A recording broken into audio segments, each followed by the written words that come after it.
If you're like me, I spend way too much time trying to figure out God when all I need to remember is that He knows what I need, He knows when I need it, even when I don't. Let's talk about that in your morning cup of inspiration. So many times we try to figure it all out and wonder why God has us in the place He does.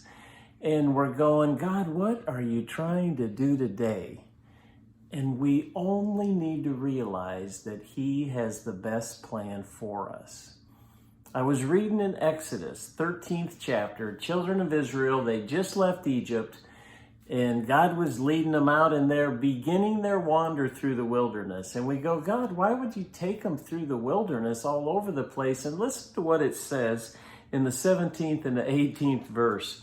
When Pharaoh finally let the people go, God did not lead them on the road that runs through Philistine country, even though that was the shortest way. That was the logical way. That's how our minds work. We think we have it figured out. That was the shortest way from Egypt to the promised land. But God said, if the people are faced with a battle, they might change their minds and return to Egypt. God knew what they could handle and what they couldn't handle. God knew how they had to grow before they'd be ready to take that first battle.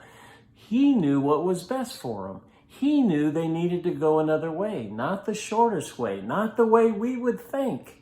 And there's too many times in our life when we have this short path, the easy path, the path that we think we know, but God takes us another way. So then what happens? They ended up, how did they follow through on the wilderness? They followed through by following the cloud and the fire. God led them by a cloud. God led them by fire. If you know what that symbolizes, it's symbolic of the Holy Spirit. The Holy Spirit is representative of fire and cloud.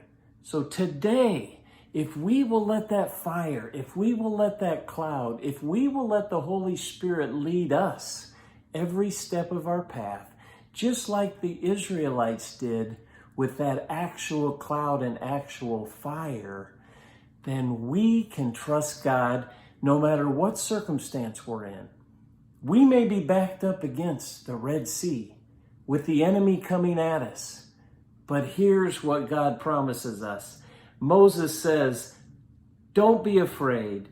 Stand where you are and watch the Lord rescue you. The Lord Himself will fight for you, and you won't have to lift a finger. That's my word for you today. Follow and trust the Holy Spirit. No matter what you're going through, the battle will not be yours. It'll be the Lord's. God bless. Thanks for joining me for that morning cup of inspiration. We'll see you next time.